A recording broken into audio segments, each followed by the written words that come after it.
And welcome to the show. It's Fantasy Football today, recording on Wednesday, February 3rd. You're listening on Thursday, just a few days away from Super Bowl 55. Adam Azer here with a special guest. Liz Loza of Yahoo Fantasy is here. Her profile says she keeps it 100. We'll have to find out what does that mean, Liz? Keep it 100. Explain. How old have you gotten, Adam? I think you know what that means. You just keep it real? I keep it real most of the time. Like, not all of the time, because I... So, like 98. You keep like 98. Yeah, like 98, and then everybody has a day sometimes where they're tired. Good. Okay. I can appreciate that. Follow her on Twitter at LizLoza_FF, at LizLoza_FF. That's LOZA. I am Adam Azer. You are Liz Loza, our producer, Shren Schrager. We got to have some alliteration today. We have to have some potentially polarizing players for 2021. And thank you for coming on. And how are you? You ready for the game? I am. I'm looking forward to it. I feel like I'm a bit of a contrarian in some of my picks. So I'm sure we're going to dig into all of that. But yeah, there's a lot of storylines, and I don't think the NFL could have scripted it any better had they tried, especially in a COVID year. By the way, I know what keeping it 100 means. I just wanted like some examples, basically. I'm not that old. You said that the NFL couldn't have scripted it any better, and I think a lot of people feel that way with Mahomes versus Brady. I'm always in the minority. I wanted Mahomes versus Rodgers. I thought that would have just been better because they were the two best quarterbacks in football this year. Did you want Mahomes Brady? No, I wanted from a heart space Mahomes Rodgers because I wanted Aaron Rodgers, even as a Bears fan, to win the Super Bowl this year. But from a narrative standpoint, I think that this obviously has more content creation moments, and chef's kiss. We can all appreciate that. Chef's kiss. You know what that means, by the way? Have you seen that meme? I just checking in here. Yeah. Okay. No, I just don't want to tell Ben because I want Ben to look it up. He has no idea. Do you? Yes, it's a meme. It's a meme. Dave Richard once pronounced that as Mimi on his show last year, so he's even older than I am. You can explain that to me later. Liz, what are your Super Bowl plans? Oh, wow. Well, I'm in California, and we're living through a pandemic, even if some states in the union have forgotten that. So we don't really have a lot of options. I've gotten a bounce house for my littles. I gave my husband his quarantine gift I gave him at the top of quarantine a very special gift because I needed him to stay sane. I bought him a smoker. So he is smoking numerous meats like butts, ribs, wings, all of the meats. I'm going to make a special cocktail, and we are going to have some people in our pod safely over. Oh, well, it's good that you have a pod. That is good. I'm going to have a wings eating contest on Twitch, which we talked about against Dave and Jacob Gibbs. Hopefully we'll be in it, and Frank Stanfill. We'll see how many wings. Wait, how did I not get invited to that show? Like you make me come on the prop show, polarizing players, but then I don't get to eat anything good. I have to do all the heavy lifting, but I don't get invited onto the wings eating show. Talk to Ben. You want it? We could definitely use another person. There's no problem. I don't know what kind of contest it's going to be. I'm thinking hot. A few minutes on the clock and see how many you can eat. Otherwise, it would just be how many can you eat over the course of an hour, which is how long we're on. What do you think? We should probably do 3 minutes on the clock. Go, right? I mean, I don't think it's like a volume eating contest, but more of a spice eating contest. No, how much can you spice stand? Adam will cheat that. He'll say, these aren't spicy. Yeah. No, I can't do spicy. Then I'll be in tears. Nobody wants to. Maybe people do want to see that. We'll find out. All right, so let's get to the show. We'll do the potentially polarizing players and then your favorite Super Bowl props. And just a few things. There's some offensive coordinator news items. We'll probably get to those next week. Nothing too pressing right now. Multiple teams expected to pursue Derek Carr, according to the Las Vegas Review-Journal. Nothing huge right now. It can wait till after the big game. And you can listen to Fantasy Football Today on your smart speakers. Simply say, Alexa, play the latest episode of the Fantasy Football Today podcast, or say, hey, Google, play the latest episode of the Fantasy Football Today podcast. So just depends on which speaker you're talking to, but you can listen to us on your smart speakers. I picked one quarterback, one running back, one wide receiver, and a little tight end debate for potentially polarizing players. The quarterback is Aaron Rodgers. Polarizing because, he's going to win the MVP. He was tremendous. Finished as a top 2 quarterback, crazy high touchdown rate, doesn't run the ball anymore, barely. So, where are you going to rank Aaron Rodgers next year? Do you think he'll be polarizing? I do think he's going to be polarizing. I do imagine, though, that coming off of this season, especially with the emergence of Robert Tonyan, who scored 11 touchdowns, right? Like, also, you mentioned the touchdown rate. Last year, Rodgers scored he threw for 26, I believe, 25 the year before that. This year, topped that by 22 more, and half of that total went to Robert Tonyan. So I feel like people are going to be excited about Rodgers. I do think a lot will depend on what happens in the offseason. Like right now, it seems the general consensus seems to be that he's not going anywhere, though I'd be surprised if he doesn't ask for a bunch of money, which he is due. But I will probably not have him as aggressively ranked as some people. I will have him in my top 10. I think he'll probably end up being probably QB 7 in most people's rankings because he'll be the first non-mobile quarterback ranked. I'm a little bit worried about, no one likes to talk about trench talk because it's dry, but I'm a little bit worried about Bakhtiari coming off of a torn ACL, obviously in the postseason. So late in the season, he's entering his age 30 season in September. That is a key to keeping Aaron Rodgers upright. You mentioned that he's not nearly as mobile as he used to be. Always, he can still extend plays with his legs, but that's not really where he makes his fantasy bread and butter anymore. So I will probably sit on him a little bit, and maybe for the value in a draft, if I'm looking for something similar, lean towards Matt Stafford, who will go later. Oh, okay. So you like him? You like him on the Rams, huh? I do. I like him very much on the Rams. That arm strength, plus after 12 years in Detroit, you think he wants to win. So, yeah, that's the thing. I mean, he's played in 3 playoff games and he's lost all of them. And so when I initially asked the question last Saturday night when the news broke, are the Rams Super Bowl contenders? And I said no. Dave and Jamie said yes. Then I did a Twitter poll, and about 2/3 of the responses were yes. I think it might just be a perception of how good do you think Matthew Stafford is. I think he's, good, maybe close to very good. I don't think he's great. I don't think he's the guy who's going to take your team that's close and put them over the hump personally. But a lot of people love Matthew Stafford, think he's tremendous. Where do you stand on that? I mean, if the Rams could make it to the Super Bowl with Jared Goff, who is not Matthew Stafford, it's hard to imagine that they can't make it deep into the postseason with Matthew Stafford. And a better defense. And not that their defense was bad a few years ago, but it was number 1 last year. Goff was really good that year, right? I mean, at that point, we thought Jared Goff was a great quarterback. We thought did we think that Sean McVay had a really great Cyrano de Bergerac situation in his helmet? Right? That's the problem with Goff, is that he wasn't able to evolve as quickly as his play caller needed him to. Yeah, I get that reference. That was the 100 reference right there. That was keeping it real with some literature. All right. So do you think Aaron Rodgers is easily the first, let's say, non-rushing quarterback? Yeah, I think that's where you have to put him. And do you consider Justin Herbert mobile? Because he had 234 rushing yards in 15 games. It's so interesting because I did feel like Herbert, this is going to be, I put this in my notes when you mentioned Aaron Rodgers. I feel like the debate, the old new versus new debate, is going to be Justin Herbert versus Aaron Rodgers.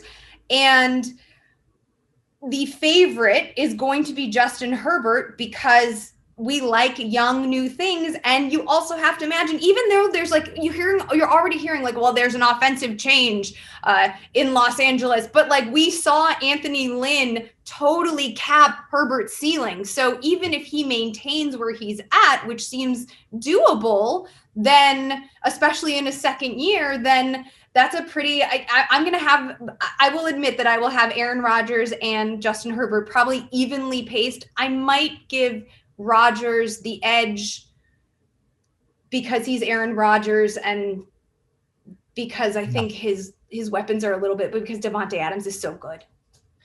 Yeah, Lynn got a little conservative certainly late in the year, and it did seem to hamstring Justin Herbert a little bit. But I think that's interesting. You know what? I'm going to Twitter poll that right now. Should we do 4-point or 6-point for passing touchdown league? Doesn't matter. I'm going to ask Herbert or Rodgers. What do you think? I'd say who do you want next season? Do Herbert or Rodgers? Let's see what the people say, because that'll be an interesting one. All right, let's go to the alliteration for the running back in the potentially polarizing players debate. Ezekiel Elliott, first round pick, second round pick, top 5 pick. You know, he was the number. He was a top 5 running back per game. I think he was number 3 overall in the 5 games that Dak Prescott played. That's right. He was outside the top 20 after that. So where do you stand on Zeke? Well, I think a lot of it, you just mentioned Dak Prescott, right? So a lot of it depends on at what level Dak Prescott comes back. Also, what happens with his contract in Dallas. And Dallas obviously has they have backed themselves into some real money issues here. But you mentioning for the sake of argument, let's bring him back. All right, let's bring him back full health. So Elliott cleared 100 scrimmage yards in 4 of those 5 games with Dak starting.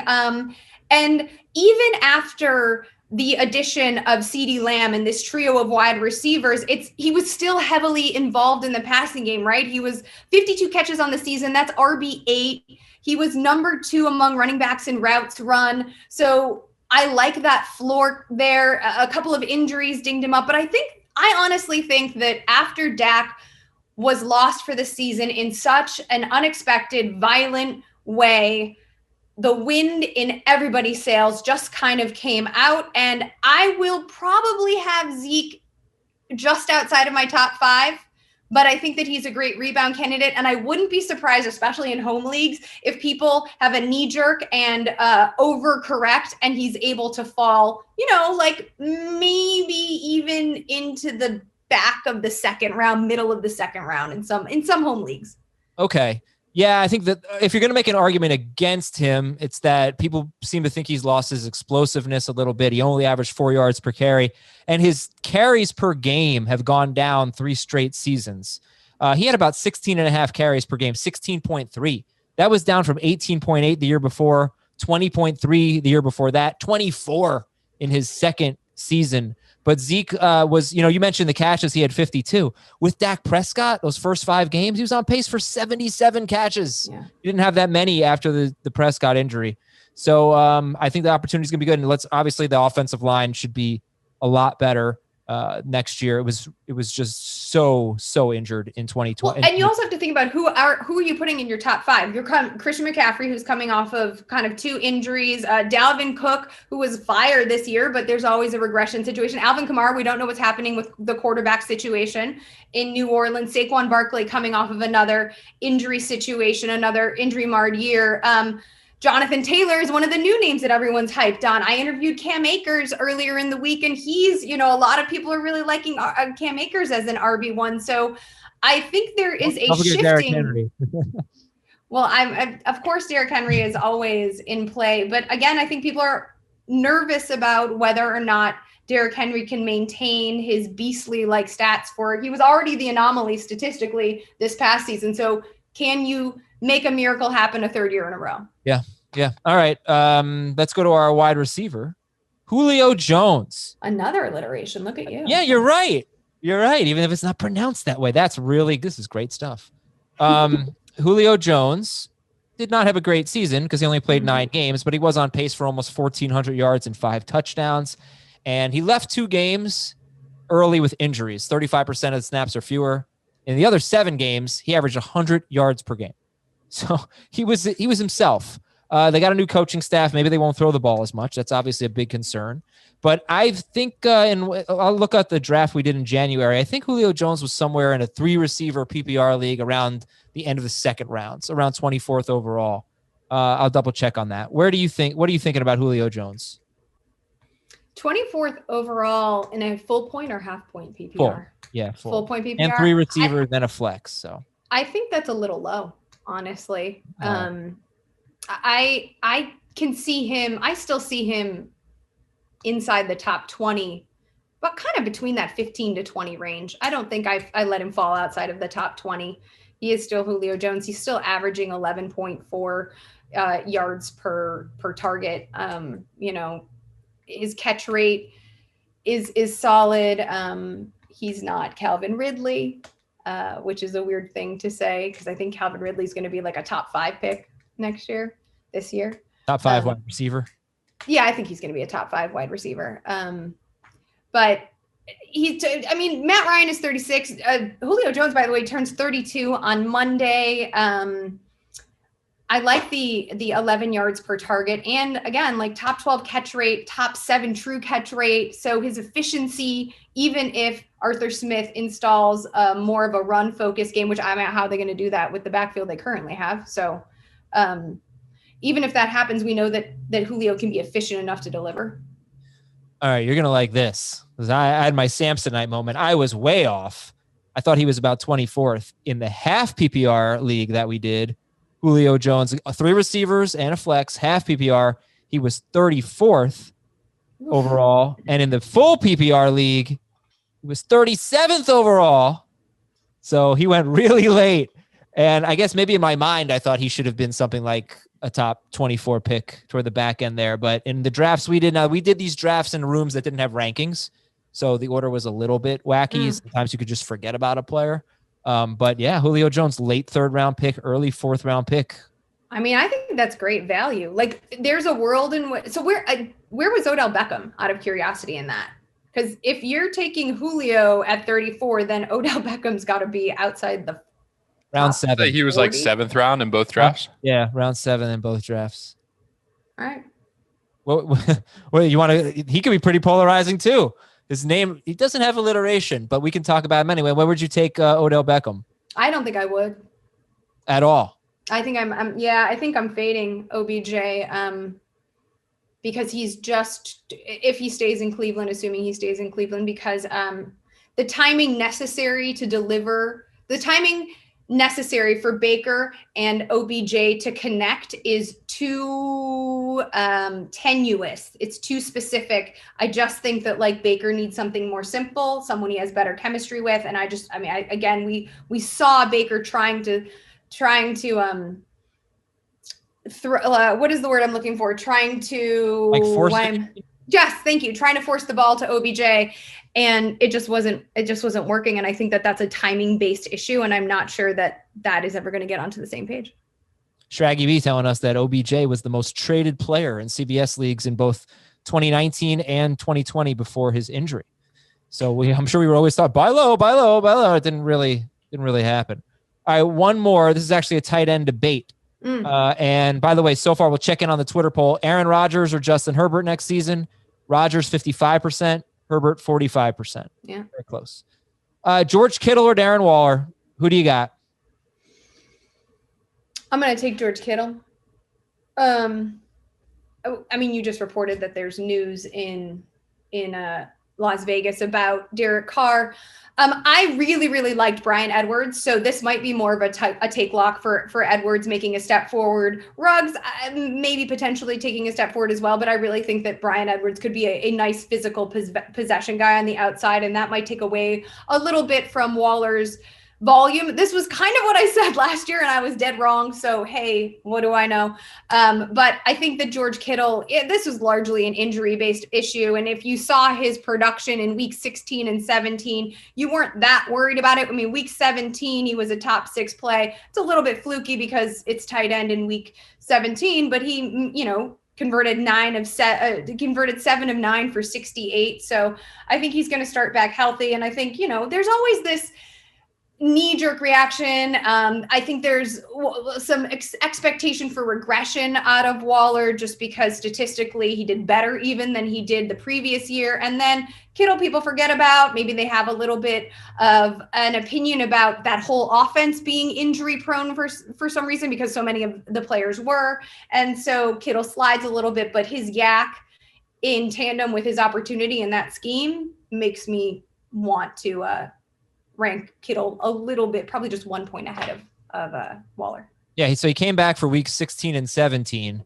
and he had 160 yards in those 2 games. And he played, for him, pretty low snap shares. He played 50% and like 62%, something like that. Usually Kittle plays about 90% of the snaps. So that was a limited George Kittle coming off a multi-week absence with nothing to play for and averaging, what did I say? He had 180 or 160 yards. He averaged 80 yards per game in those 2. That's awesome. Week 16 was Arizona, and despite the historical numbers against the tight end last year, they were solid against the middle of the field, one of the best at defending the middle of the field. So the 92 yards, that was his first game back with I think he played 55% of the snap share that week. So I think if that's evidence of him being able to pick up where he left off in 2019, I don't know what else could be.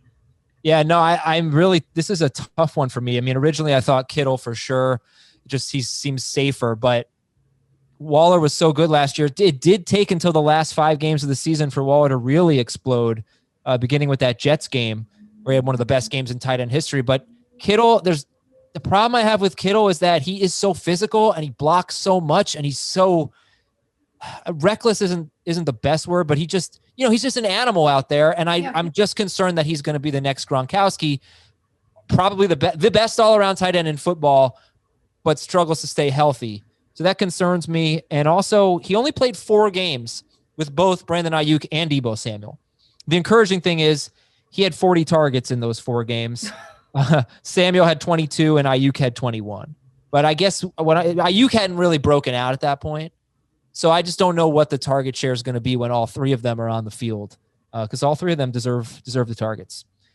All right, we're going to take a quick break here on Fantasy Football Today. When we come back, we will look at Liz's favorite props for the Super Bowl. We'll be right back. Back here on Fantasy Football Today, let's check in with Twitter. Who do you want next season, Aaron Rodgers or Justin Herbert? We're up to 537 votes, 56% for Rodgers, 44% for Herbert. All right, we're not going to get anything definitive here. Rodgers is going to win by a nose. Liz, Super Bowl props. First of all, how do you feel about the whole world of props, player props and fun? Like you're going to talk about the first turnover of the game being an interception or a fumble. How you feeling about this stuff?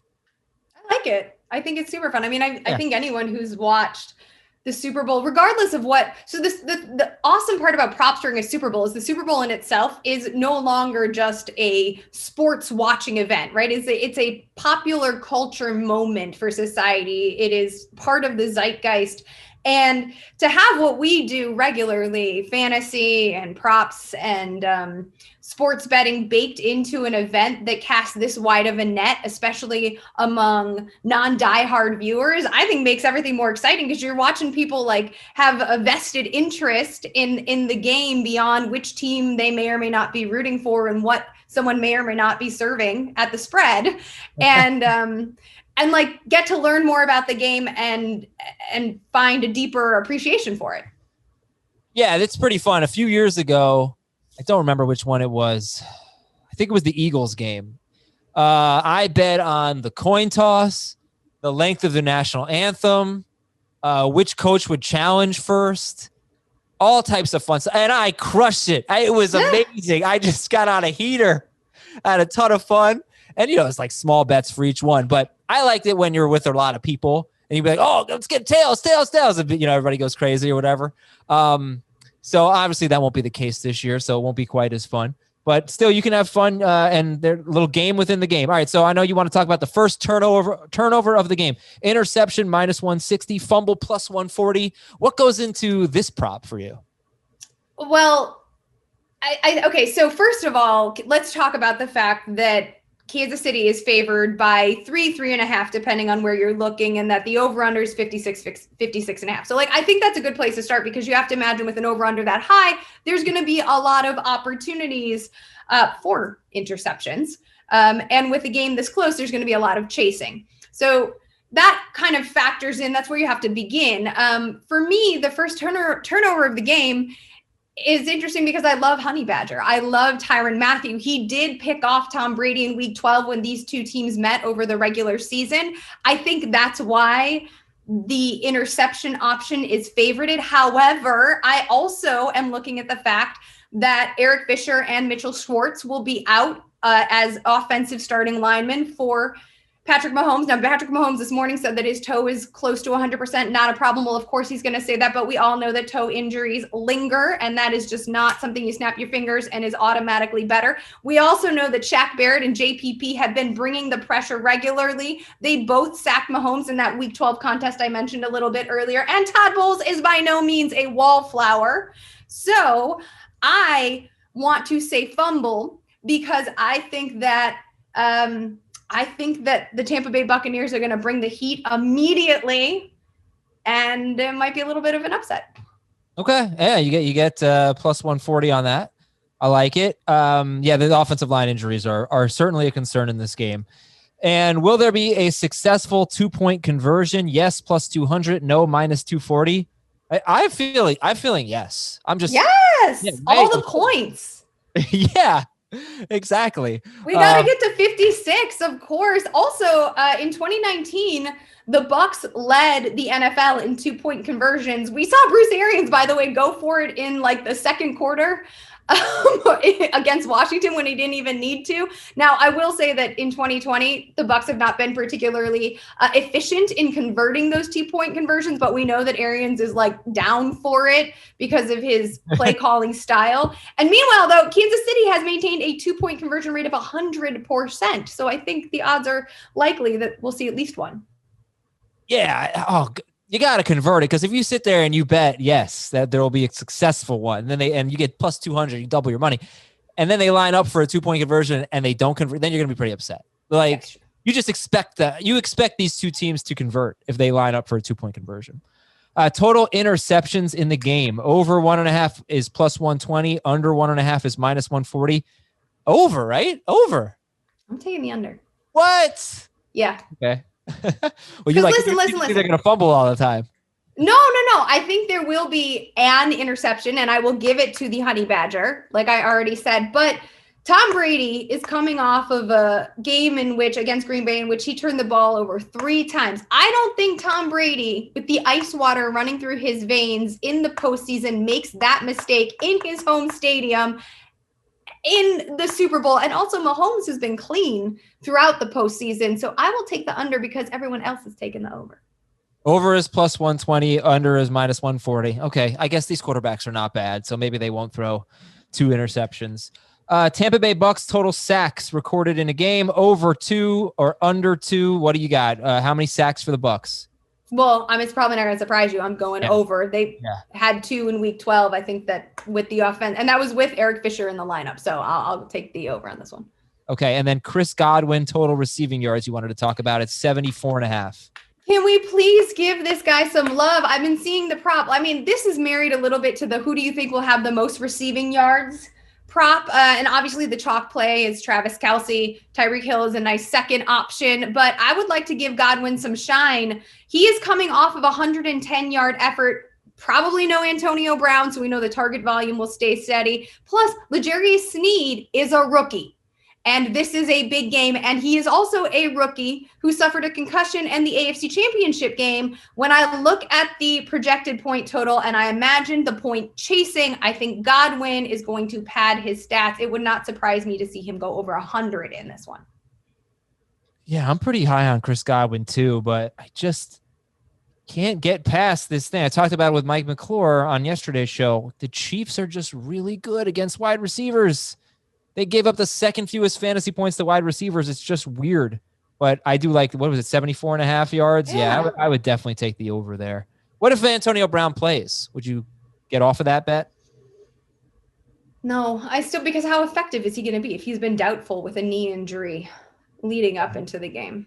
Then I think there might be a decoy situation. And also, Cameron Brate, by the way, if you're looking for a value play in DFS, Cameron Brate has drawn, I think, over the postseason, at least 5 targets in every single game. Gronk was the one who went over 100 yards in week 12. But over the postseason, Brate, I also believe, has had at least 1 red zone target in each postseason contest.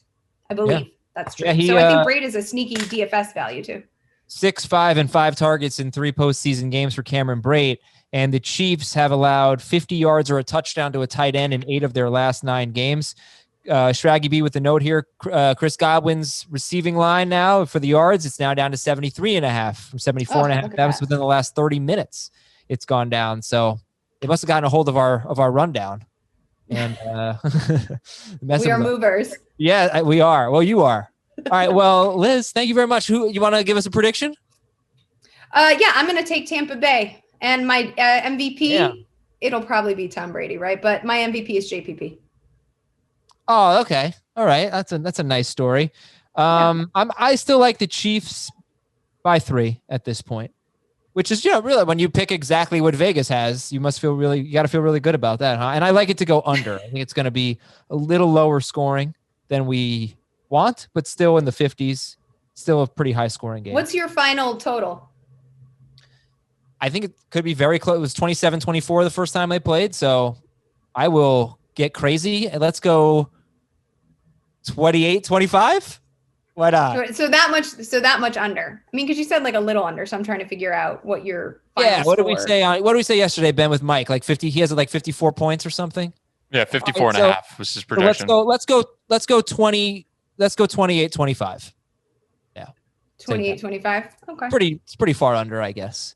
I mean, I would take $32.29, which is also under. Yeah, I really don't care who wins. That's the nice thing. Like I want us to have a great game, and we'll be talking about it on Twitch throughout the night, so it'll be fun. Liz Loza, follow her at Liz Loza LOZA_FF on Twitter, and thank you very much for joining us. We really appreciate it. Thank you much. And we'll talk to you later in the week. Friday, we have our big Super Bowl preview with Jamie, Dave, and Heath. I'm Adam for Ben and Liz. Talk to you then. Want more of the Fantasy Football Today podcast and nonstop year-round fantasy advice? It's simple. Hit the subscribe button and hang with us all throughout the year.